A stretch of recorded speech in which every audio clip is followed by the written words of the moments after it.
Hi అండి అందరికీ. నేనైతే టమాటా చట్నీ చేస్తున్నా చూడండి.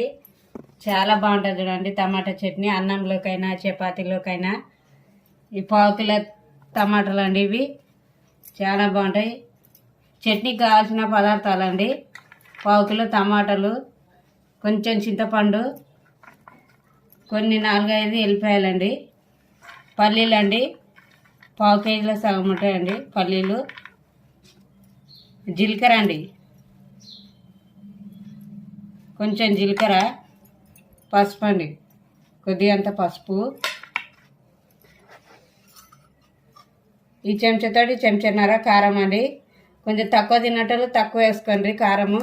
మేమైతే చాలా తింటాము కారం కొద్దిగా, అందుకే నేను చాలా వేసుకున్నా.